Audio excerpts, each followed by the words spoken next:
งามพี่น้องเลยเจ้าคักเวลามาเอ็มอีกโอ้พี่น้องเลยบ้าเป็นยังไงมันนอนอีกก็ได้จอยเวลาห่อนๆนะคิดว่าคนชิมาลายบ่คิดว่าบ่เป็นยังคือว่าอย่างแค่มีแนวให้เขามีแนวเฮิร์กินได้ยินว่าสิไปคอไก่คอกาน้ำไผ่น้ำลานเลยคอไก่น้ำมะขาชั่วโมงกินนี่บ่แล้วเฮ็ดอะไรให้เพิ่นเฮ็ดบ่ได้นั่นก็มันเป็นเจตนาของเฮาเป็นเฮาสั่งคือเก่าเฮ็ดเอาไปใช้แหละเอาไปถิ่มลงห้วยบ่แม่นก็เอามางานเจ้าคือเก่าเฮาก็บาปคือเก่า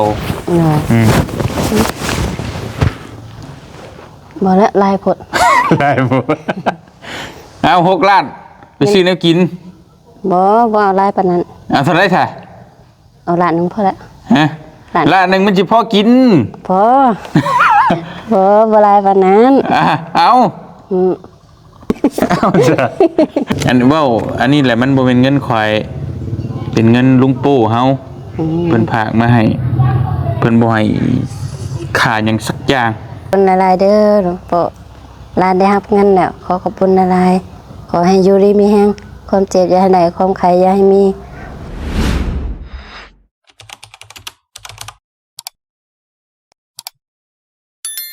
คอยปัดอะไรเนี่ยฝนตกมันถังลงเองหรอกโปรดให้กูลิงตัวพ่อเรียบร้อยบ่กระเบื้องพ่อตัวนี้บ่พ่อฮะยัง12 อันตัวนี้โอ้ยไม่ได้1แค่1เนาะกับกระบอกนึงพ่ออะไรบ่ถึงฮะเพิ่งบอกตัวน่ะสร้างออกเงินชื่อเองแรกไปไล่บัวในบ้านบ่ล่ะบัวในบ้านเด้อเป็นไปไล่รับผิดชอบรถเจ้ากับทักทายสบายดีพ่อแม่พี่น้องเบอร์สุขุทุกคนเนาะว่าอยู่ในและก็ต่างประเทศเป็นหน่อยกันยินดีต้อนรับเข้าสู่ช่องบ่เตียงทองชาแนลคือเก่าวันนี้มาเตียงกันมาอยู่วัดนะบ้านดงบางยางเมื่อสะพังทองแขวงสวรรณเขตมาเบิ่งเรื่องหลังคาศาลาหรือว่าหัวแจกนี่แหละพี่น้องนี่เนาะกระเบื้องเขาพอหรือบ่หรือว่าจังใดสรุปแล้วกระเบื้องพอแต่ว่าทางเงินซิแพคมันตัวลบมันทำบ่พอเป็นอย่างนี้เนาะมากับนมัสการย่าก่อนนมัสการได้ไงเด้อโดย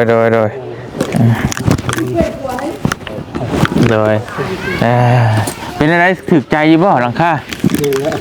คักยี่บ่คักแล้วมกใจงามอยู่เนาะโดยพี่น้องเอ้ยให้นมมีศรัทธากว้างโดยประกอบชวนกลุ่มชีวิตในฐานะครอบครัวการงานเนาะโดยให้ใส่บ่มีแล้วมีต่อไปมันมาคนนี้โดยสาธุอันรถอ้ายบ่นี่ฮะไปชื่อนั่นเลยปะชื่อM100แล้วชื่อM100แล้วก็ชื่อยังมากก็ได้แล้วก็ชื่อน้ำส้มน้ำสิบแน่มาชูไอ้ย่ากินเนี่ยกินเย็นเลยนะกินร่วมกันไม่ห่านเขาลืมชื่อไหมมาเตียงลืมชื่อM100ไหมพี่น้องเนี่ยไอ้เพิ่นไปชื่อ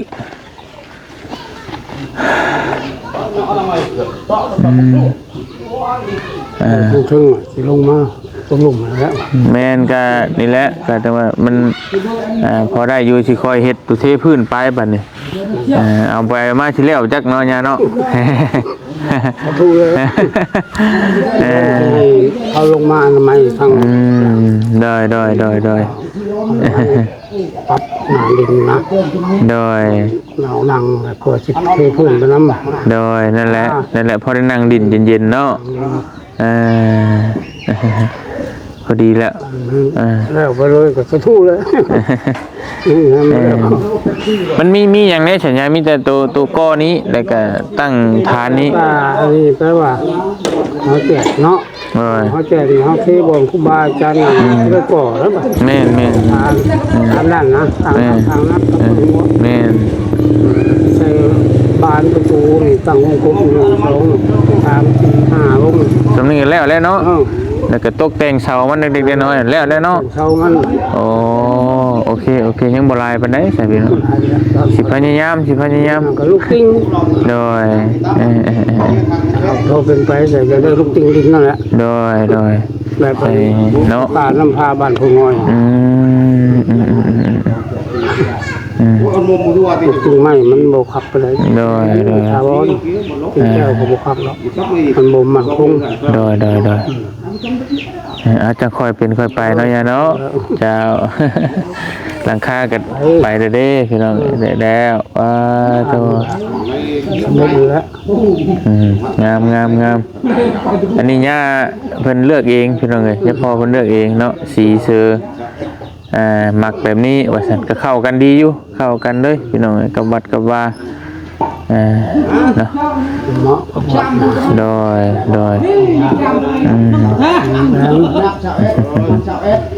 น้ำควันมันเอาแป้งนั่นอัดพากันมาพอกินไปกันมันที่ก่อมันที่เปื้อนมันพอได้มุ้งแล้วตีขึ้นลูกคันไม่สุราบ่18 19ถึงได้18ลูกโดนอะไรด้วยพี่น้องเอ้ยเดี๋ยวจะมาคุยกับสร้างก่อนเนาะพี่น้องเอ้ยต่อยังลบบ่ยังสิแพ็คยังลบเรื่องนะยังจักอันก่อนนะยัง13ขาดลายดินี่เนาะ13ตัวก็ทนยังมันลบของมันเองยังอันนึงแล้วก็ลบพี่เพชร12เป็น13ช้างใหญ่เพิ่นเลยไหลเป็นนับหลังคาเรือนนั้นเนาะนับดูผู้โอ้5ชั่ว18อันแม่นั่นแหละมันนับไปใช่เป็นช่างนับหลังคาว่าเนาะนับไปเข้าหมดนับอยู่ไม่เห็นเอานับเลย5ชั่วบ่มันนับว่า18อันโอ้ยจ้ะมันก็ใช้เป็น20 บาท21คักอีทางก็ได้ก็คิดว่าเทกเข้ามาคักแน่ว่าอันนึงมันมีจักเส้นน่ะก็จังนับมาเลยนะโมเมนต์เห็นเนาะกล้าเอาไปนั่นเลยเอาเลยโอ้ยนี่แม่นั่นแหละเห็นน่ะกระเบื้องนี่ก็กล้าเอาด้วยคันบ่ไล่ตำบ่กล้าหันบ่พออีก500ป้ายเคยฮู้จักสัวมาแล้วกระเบื้องนี่มันตก500ป้ายเอา600เลยว่ะไล่โตแนวลบนี่เฮาบ่ฮู้สัวมันเลือกเคยลบอยู่แต่บ่ได้แทกเนี่ยถ้าเฮาฮู้ระยะเส้นของมันแล้วเฮาไล่ได้มันตกอันเท่าไหร่บาดนี่เนาะอันละบ่แพงนะอันละ20บ่30อันนี้30นี่ตัวนี้แพงกับตัวเป็นแขวอันละ100ยังครึ่งนึงซื่อผู้ดีกระเทินมันกระเทินนี่ดิก็ชื่อเป็นอันเลยนะบัดนี้ก็เป็นอันกับคนมุ้ยแล้วโตตัวครึ่งมุ้ยสิเป็นอันแล้วเฮาบ่สิไปสิปูนน่ะบ่เฮ็ดได้เนาะรถจักรใช้มาบ่ได้ดอกได้บ่ได้12อันรถจักร2คันเขาอยากให้มันแล้วได้มื้อนี้เข้าโรงเรียนมื้อพอดีเข้าโรงเรียนซื้อมาเลยจากอันเดียวไปเบิ่งราคาก่อนเป็นอะไร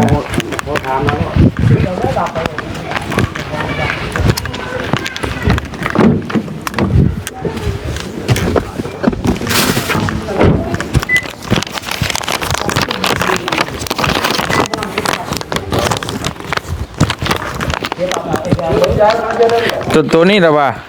อันตัว70อัน72นี่หรอวะแนวลบซีแพ็กว่าฉันรอดบ่นี่แหละนี่ลบซีแพ็กนี่เด้นี่เด้20,000ตัวนึง20,000กี่ตัวสาวอันละ100ตัวน่ะตัวน่ะแพงนี่ตัวเป็นแขวแขวอันนึงอันนึง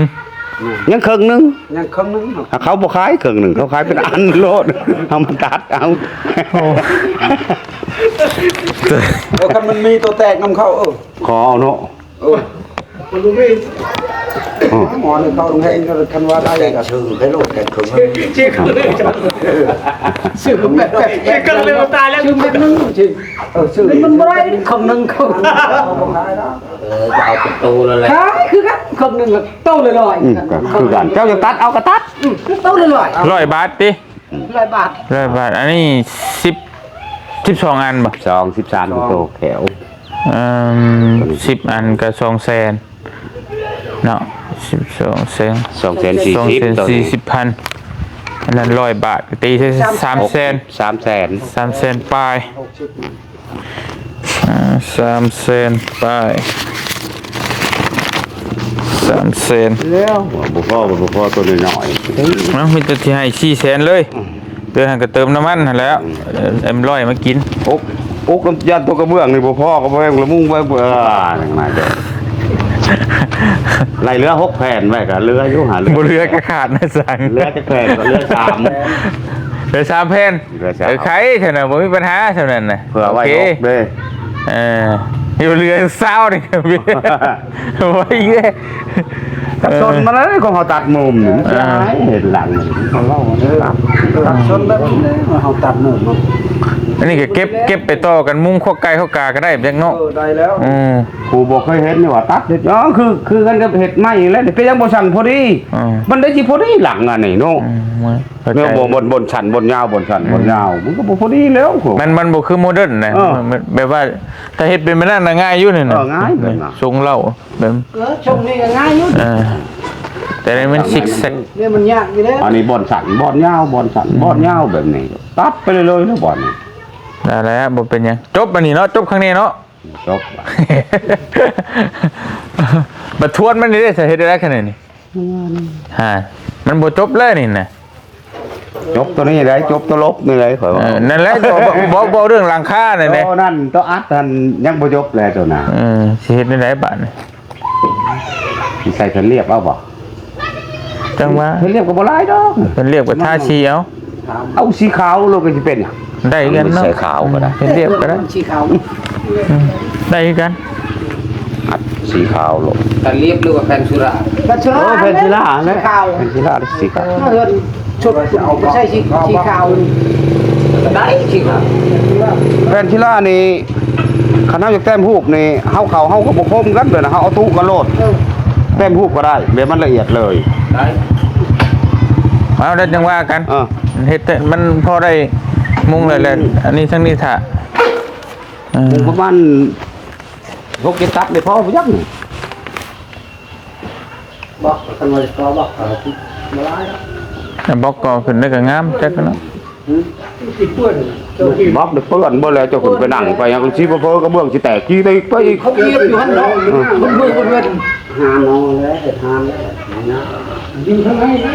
หานนี่ก็สำนักพิษ เกิดรถมันสบายอันนั้น ไม่ติดก่อนหานไม่กัดคือกันเพื่อจะเป็นไง ยักษ์ก็กาคือไปทางนอกให้นกบ่สาบไหม นกสาบไปไกลเยอะแต่เนาะ โอ้ย อันมันเวลา เฮ้ยเอามานะแม่เอามากินเลยมาเนาะ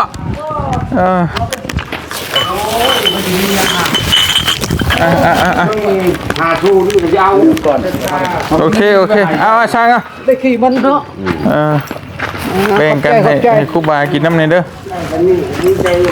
ดีใจนะบ่ ครบเลยนะM108 ขูด8 ก็คิดว่าอยากให้มันกลัวนี่อยู่แล้วยาเอ้ย จะต้องหมื่นชื่อมา ลบอีกแล้ว ลบพอ มีแต่ว่าเดี๋ยวเขาลงมาเพื่อจังว่ากันอีกเทื่อนึงตัวนั้นเขาจะไปเซฟโปนก่อนขึ้นเซโปนเลยบ่ นี่ เนี่ย เซฟโปนมานี่แต่เต้าก็เฮ็ดตัวนี้ท้าน้ำมันนี่และก็แก๊กกันแล้วบ่ยาวก็ท่านเอาเฮชายมาให้ทำเนาะ มารู้บ่ มัดเล็กมัดลายนะท้าโอ้เล็กมันมีเด้อเด้มัดตัวนี้แล้วเห็ดท้าเพราะว่าเฮชายเนี่ยมันมีแน่ๆอยู่แล้วทั้งบ่ยาวยัง เป็นรับ ให้เขาเจ้ารวมกันมาเฮ็ดแล้วขั้นตอนตัวนี้เลย ยิงถูกบ่ไปเถอะ ชีมือ ได้แล้ว เรียบร้อยแล้วเนาะตัวหลังคา คอยเลือกเลยเด้ มีเพิ่นถืออยู่บ่มื้อนี้ ถือกันเลยดิ อ๋อได้อีกแล้วขวดหนึงได้ตลอดมาตลอดเนาะช่าง ปวดนึง ว้าวอยากจะบอกโอ้ยนี่พอตะขี้มัน พี่น้องเอ้ยคักมาเบิ่งภาพไกลๆก่อนยังเหลือแต่ทวนมันบ่ได้ปิดทวนบัดเบิ่งสีมันงามอยู่บ่พี่น้องมาเบิ่งน้ำกันนะพี่น้องเนาะนี่แหละงามพี่น้องเอ้ย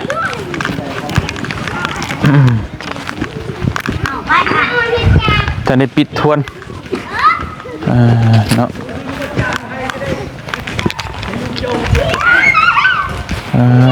ตัว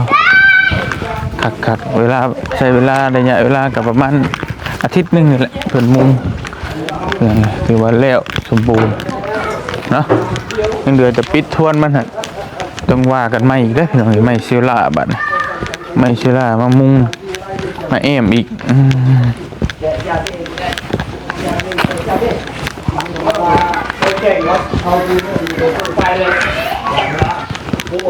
คัก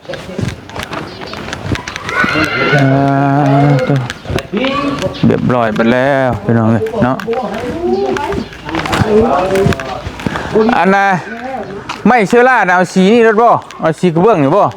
สีขาวว่าไปยังครับ สีขาวบ่มันมีบ่ไม่เชื้อรามีบ่ นี่เฮือน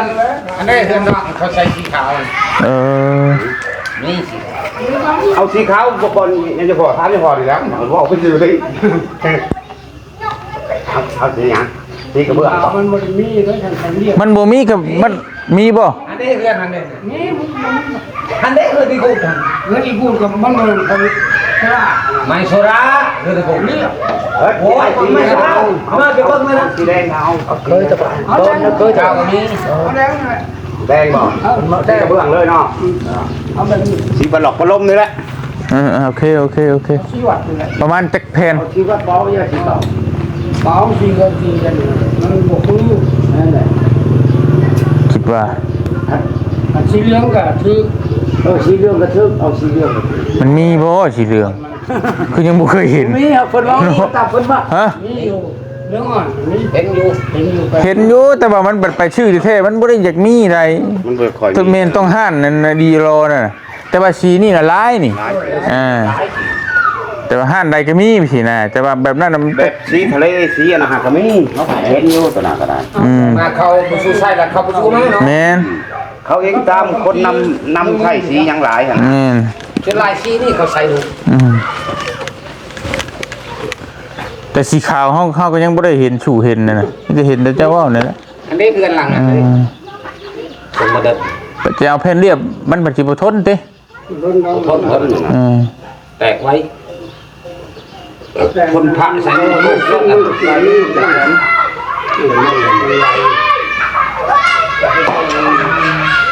นี่เอาแทกเบิ่งข้างในก่อนแล้วจึงว่ากัน สิต้องประมาณ7-8ตับพุ่นเลย 7-8 ตับ8ตับมันก็เท่าไหร่ตับหนึง5แผ่น8ตับ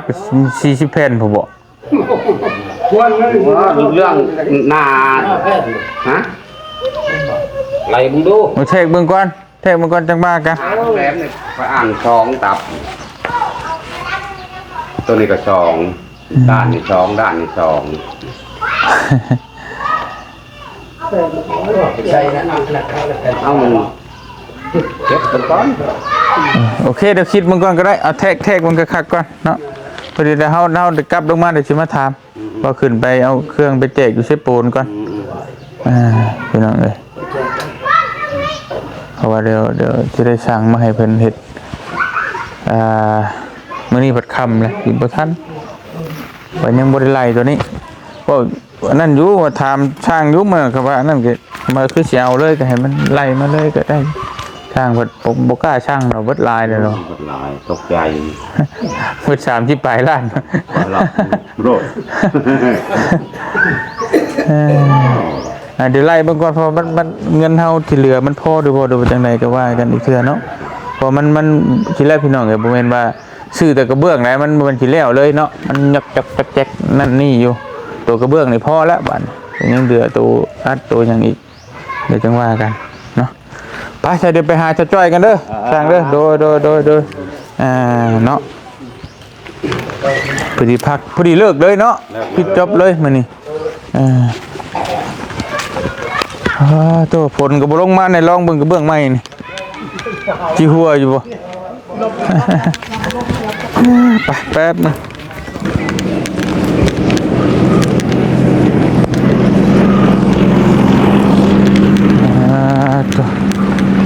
เอาอันนั้นใช่อันมีเบอร์โทรแล้วบ่ไอ้นี่ให้เราไปแก้เอาก็ได้จังเนาะมีรถคนใดอยู่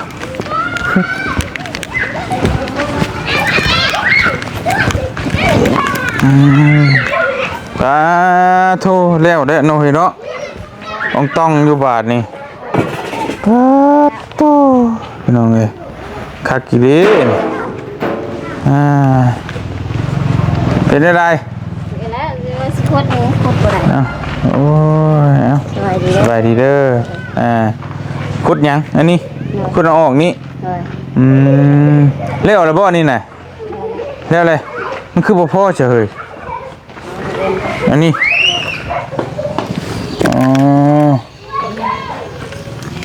เดินก่อนมันนี่คำละโอ้มันก็ต้องได้ถอดเกือบได้หน่อยเนาะบัดนี้เนาะเพราะมันเหลือบมาที่เฮาก็บ่กล้าแล้วเว้าเดินมาแล้วคือได้เสายังเลยงามได้เพิ่นเฮ็ดกระโปพี่น้องเนาะกันขอบกันหยังโอ้ได้เรื่องงามเสร็จถูเรียบร้อยบ่นี่น่ะโอ้พี่น้องเอ้ยต้องแก้ขนาดเลยเป็นยังโอ้องน้ำกระทะเอาโทบาทนี่มันนอนนี่ก็ได้จอยเวลาฮ้อนๆนะชื่ออ่างน้ำมาเชนอนนี่เด้อนี่ว่าอย่างโตครับห้องน้ำกับสีทะเลพุ่นนะมานอนอยู่ในคิดว่าไปเที่ยวพัทยาพุ่นเลยเนาะอ่างมาใช่คักในเรื่องพี่น้องเลยงามแล้วป่านนี้โตจบข่าวบริบูรณ์หามือขึ้นบ้านนี่หายปัญหาแล้วบ่คนบ้านได้แล้วท่านไหนโอ้ยใส่คอยหานี่นะวันแรกจะขึ้นมานอนรถเจยได้เป็นยังสำหรับข่อยนี่ไม่ได้ถือช่างดอกถือช่างมันนักเรียบร้อยมีแต่ขนมดูนพูนอยู่งามเรียบร้อยไปแล้วพี่น้องเลยจบบ้านนี้สำเร็จเสร็จสิ้นเนาะดีใจน้ำเด้อจอยเด้อป้าโธ่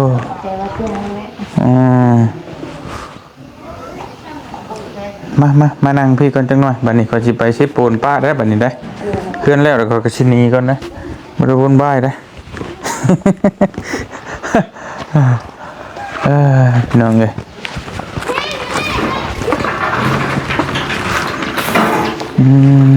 มาทางหลังพี่ก็ได้จอยไหมพี่น้องเลยเดี๋ยวมันเงียบๆเนี่ยพี่น้องเลยเดี๋ยวคนผ่านไปผ่านมานี่มันสิสิมานั่งขั้นใดหัวขั้นใดพี่หัวขั้นใดกับท่านได้ร่างบ่มาพี่น้องเลยท่านได้หามือขึ้นดิคิดว่าจะขึ้นเดือนนี้เลยบ่หรือวันใดถ้าท่านเดือนนี้ก็ขึ้นเดือนนี้เป็นยังที่บ่ทันนะก็เอามันที่ไปใช้พี่น้องเลยมีแต่ทางอันนี้โปรเมนต์เด้อบินอยู่วัดจะบอกว่าบุญนะบ่ รือว่าท่านได้บอก บอกแล้ว บอกแล้ว เลย อืมหามืออยู่บ้านพุ่นก็ได้บ่ ได้ อ๋อยันว่ามันบ่ตรงกันกับพี่ ได้ อยู่พี่ก็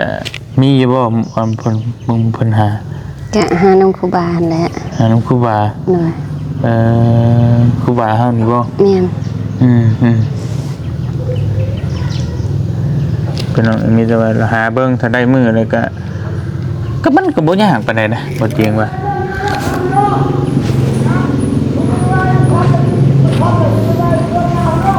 พอตามตำรับตำรานี่เพิ่นก็มันสิแบบว่ามีขึ้นใหม่5คำ6คำหรือ2-3คำจังซี่นะเดี๋ยวมันสิมีมันก็เว้นแบบบ่เกิน4มื้อ5มื้อดอกภายในเดือนหนึงให้มันสิห่างกันมันมือได้มืองามน่ะมันก็บ่ยากดอกมันอยู่ในเฮานี่แหละว่าเฮามีหยังให้หมู่กินตัวนั้นน่ะมันสำคัญกว่ามื้อนะมันบ่ยากปานใดดอก เลย ตอนนี้มีหยังแล้วจะให้เพิ่นกิน บ่ทันมีหยัง มันเพิ่นมีหยัง เลย เฮ็ดได้จ้ะเฮ้ยแม่นบ่น้องๆห่วงแม่นบ่บักทั่วเฮาเป็นแล้วบักทั่วเฮา งัวกิน5เทื่อแล้ว โอ้ยมันยังก็บ่มีเลยนี่น่ะ เลย ตายไปหาหน่อไม้คิดว่าคิดได้อยู่บ่ไปหาหน่อไม้คือเก่าน่ะ ยามนี้บ่ได้ งั้นนี่บ่ได้น้อยหนึงก็บ่ได้บ่ น้อยหนึงได้อยู่ ได้น้อยหนึงได้อยู่ติแต่ช่วงยามฝนนี่ทำสิกินบ่ เลย เลือกกิน เดือกินอีกเฮ็ดได้จะเฮาสิเอาหยังชูหมูกินบาดนี่พี่น้องเอ้ยคิดว่าคนสิมาหลายอยู่บ่คิดว่า บ่ บ่เป็นหยังคือว่าจังซั่น เฮาบ่มีแนวให้เขา มีเนี่ยเฮินกิน เลย เนาะพี่น้องเอ้ยเอาก็เพิ่นว่ากันคือได้ยินว่าสิไปขอไก่ขอกาน้ำไผ น้ำลาน น้ำลาน เลย ขอไก่น้ำมะขาชั่วโมงกินนี่ บ่แล้ว เฮ็ดอะไร ให้เพิ่นเฮ็ด ให้เพิ่นเฮ็ด กันเพิ่นบ่เฮ็ดก็ไปซื้ออยู่ตลาดก็ได้ ให้เพิ่นเฮ็ด เลย แล้วก็เอามาชูหมูกินบ่ บ่ไก่บ่ควัน มันต่างกันหมองใดเฮาบ่ได้เฮ็ดแต่ให้เพิ่นเฮ็ดสิบ่ได้เด้นั่นก็มันเป็นเจตนาของเฮาเป็นเฮาสั่งคือเก่าเฮ็ดเอาเฮ็ดเอาไปใช้แหละเอาไปทิ่มลงห้วยบ่แม่นก็เอามางานเจ้าคือเก่าก็เฮาก็บาปคือเก่า เลย ไปซื้อเอาซื้อเอาอยู่ตลาดเป็นมีเบิดตอนนี้นะปัจจุบันนี่นะ เลย เพิ่นเฮ็ดเพิ่นสั่วเพิ่นหยังไว้หรือเฮาสิเป็นไก่ควันก็หยังเฮาก็ซื้อเอาอยู่ในตลาดตุชิโน่น่ะมีพี่น้องเนาะบ่ได้จำเป็นว่าต้องไปเอาชีวิตเข้ามาดอกเฮ็ดได้ล่ะบ่เฮ็ดได้บ่บ่ฆ่าหยังเฮ็ดได้บ่ มื้อนั้นตีไก่ตัวนั้น ฮะตีไก่ตัวใด ไก่ซ้ำนี่ ตีไก่อยู่ไสน่ะ อยู่เจหัวนะมันเคี่ยวผักดุๆหลาย ขี่ฟักดูขามันซะ เลยบ่ได้ตั้งใจเอาไม้ไปตีเพิ่นถือหวกถือคอเพิ่นจับ ตายจ้อยอันตะหึงแล้วบ่ วันนี้แล้วช่องทิศลัง กระยามันผ่านมาแต่บ่ได้ว่านะ แต่นี่เอาขึ้นเฮือนนี่บ่ขาชัดหยังจักตัวได้บ่ ได้ เฮ็ดได้บ่ ได้ โอเคได้บ่ได้เว้าเรื่องผ่านมามันไผก็เคยมีหรอกมันประวัติมันเห็นมันผิดพลาดก็ก็คือมีคือกันใช้เบ็ดกบเบ็ดเขียดแต่ก่อนมันก็ปูปลามันก็มีเบิดแต่ว่าบ่พื้นมันมือสิขึ้นเฮือนนี่บ่ให้มีชัดล่มตายจักโตเฮ็ดได้ด้วยล่ะวะ ได้ โอเคเนาะแต่เฮ็ดบ่ได้มันต้องเป็นเพื่อนกันนะเฮา พี่น้องเอ้ยแล้วฮู้ได้ว่าฮอดมือมันได้ว่าไปขาไก่มานั่นบ่ได้ไดบ่ให้เฮ็ดเนาะ ได้ เอาฉันจะเฮ็ดได้ก็สิเอาให้บ้านถ้าเจ้าเฮ็ดได้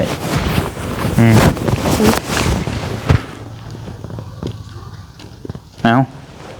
บ่ละลายผด ได้บ่เอา6 ล้านไปซื้อแนวกิน บ่เอาลายปานนั้น เอาเท่าไหร่ซะ เอาล้านหนึงพอละ ฮะล้านหนึงมันสิพอกิน พอ เป็นยังจะบอกจะได้6 ล้านนี่นั่นนี่มันเพื่อเจ้าสิซื้อน้ำซื้อน้ำนี่ซื้อพักซื้อหยังนี่นั่นนี่แล้วก็นี่ซีนหมูกะนี่ บ่หลายปานนั้น เอา อืม อย่าทันได้เชนหนึ่งกี่พ่อบ่ เอาจ้ะพ่อบ่ทำนี่ บ่พอ แน่มันว่าพ่อคู่มือนี่จะได้เฉยเนาะมันหน่อยๆมันจะจีพ่อพ่อว่าทำนี่ชื่อขึ้นเทือน เหลือพอ เรืออีก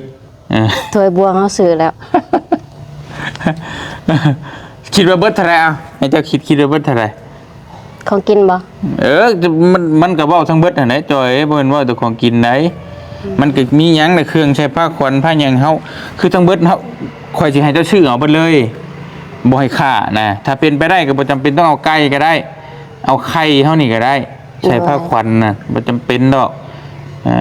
มันอยู่ในเฮาจิตในใจคือข่อยบอกนั่นแหละมันบ่ได้เกี่ยว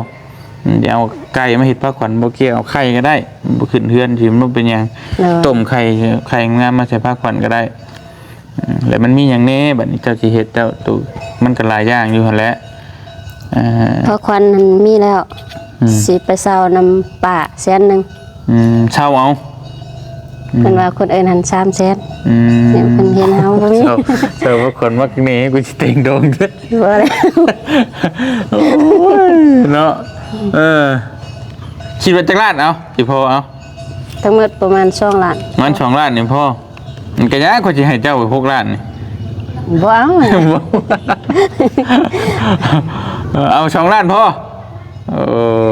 พี่น้องเอ้ยนี่ได้ใช้บัดนี้4 ล้านมันสิไปใช้บัดนี้ฝากไว้ไปน้ำบ่เตียงผมฝากไว้นำข่อยพี่น้องเอ้ยโอ้ยเนาะเฮ็ดได้สนาบัดนี่อันนี้แหละมันบ่เป็นเงินข่อยเป็นเงินลุงปู่เฮาเพิ่นฝากมาให้เพิ่นบ่ให้ค่าหยังสักอย่างชื่อเอาอย่างเดียวและห้ามสั่งอีกสั่งก็บ่ได้เลยเพราะว่าพวกทางลุงปู่เพิ่นก็นับถือศาสนาพุทธคือกันแล้วก็นับถือพุทธวจนะนะคำสอนที่ออกจากปากพระสัมมาสัมพุทธเจ้าคือกันพี่น้องเห็นเนาะก็ศึกษาพุทธวจนะคือกันนะแบบเดียวก็บ่เตียงห้ามฆ่าอย่างทุกอย่างสิเหลือบ่เหลือค่อยบ่ฮู้แหละแต่เพิ่นฝากมาให้เจ้าเนาะมีแต่ให้เจ้าเก็บไว้ก่อนแต่ฮอดมือไปซื้อไปหยังก็ถ้าบ่มีรถมีล่างก็ค่อยตั้งสิพาไปซื้อก็ได้แต่ว่าให้เจ้าเก็บไว้ก่อนเป็นเงินของลุงโป้เพิ่นเห็นในคลิปนั่นแหละเพิ่นเห็นในคลิปเมื่อวานนี่เนี่ยมื้อชื่นนั่นว่าเฮาสิไปแตกเงินเพิ่นบ่บ่แม่นว่าจะไปแตกได้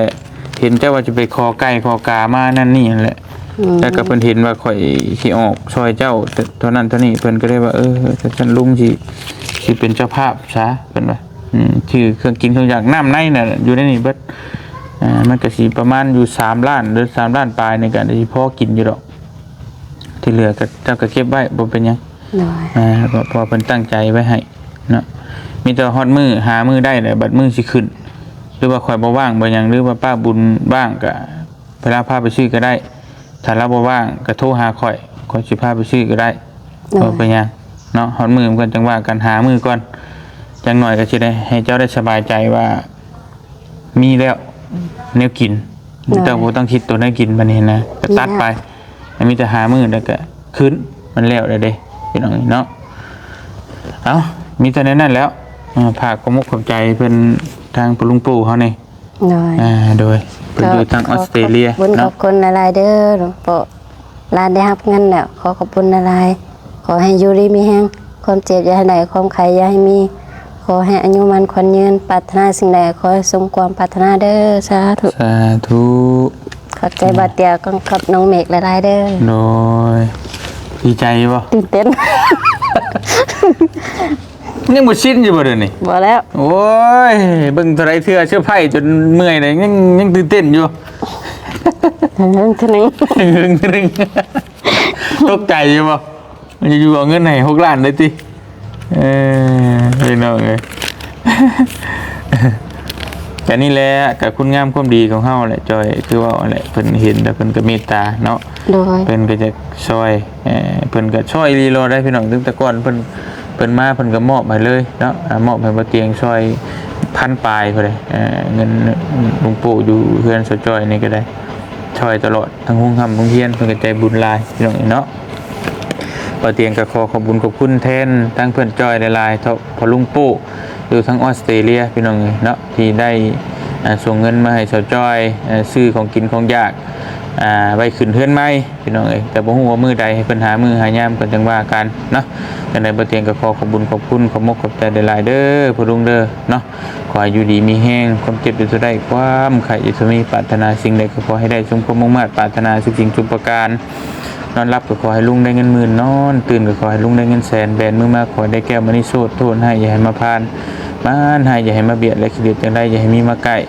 บ่เสียธุรกิจการงานใดๆก็ขอเจริญรุ่งเรืองในหน้าที่การงานตลอดปีและตลอดไปเนาะสาธุเด้อเนาะไปบ่เตียงขอตัวเดินทางก่อนบัดนี้สิขึ้นเซโปนพี่น้องเอาเครื่องเอาของไปแจกก่อนพุ่นแหละน่าจะ 3-4 มื้อหรือ5มื้อพุ่นแหละสิกลับลงมาพอดีได้ให้เพิ่นหามื้อหายามได้เนาะจะขึ้นเฮือนใหม่พุ่นแหละจังสิมาขึ้นเฮือนใหม่นำเพิ่นไปก่อนเด้อบัดนี้เด้อเลยอยู่ดีมีแฮง โดยเก็บไว้ดีๆเงินก็ได้พี่น้องเอ้ยเงินซ่านก็เกือบแล้วแหละยังน้อยนึงพี่น้องเอ้ยยังเก็บน้อยนึงก็ทำมาแล้วแหละแล้วเบิดแล้วแหละยังนี่เก็บนี่เด้อน้อยนึงพี่น้องเอ้ยยังอันนี้ก็คือ